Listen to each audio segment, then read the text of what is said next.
我哋嘅生命中，有時會遇到一啲好難解開嘅結，有啲關係好似碎咗嘅鏡，點都難以修復。呢種破碎同埋失落嘅感覺，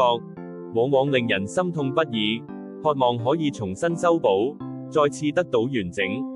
但係喺呢個世界上，有一位神，佢嘅本性就係叫人同佢和好，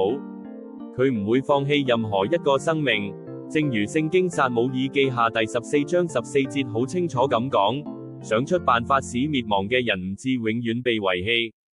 佢總係有辦法為我哋預備一條出路，透過佢無比嘅智慧同慈愛，神會為我哋預備修補關係嘅關鍵人物，同埋最合適嘅方法。呢份超越所有裂痕嘅愛，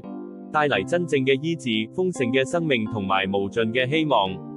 願我哋每一個人都能夠被呢份和好嘅愛所擁抱，活出豐盛生命。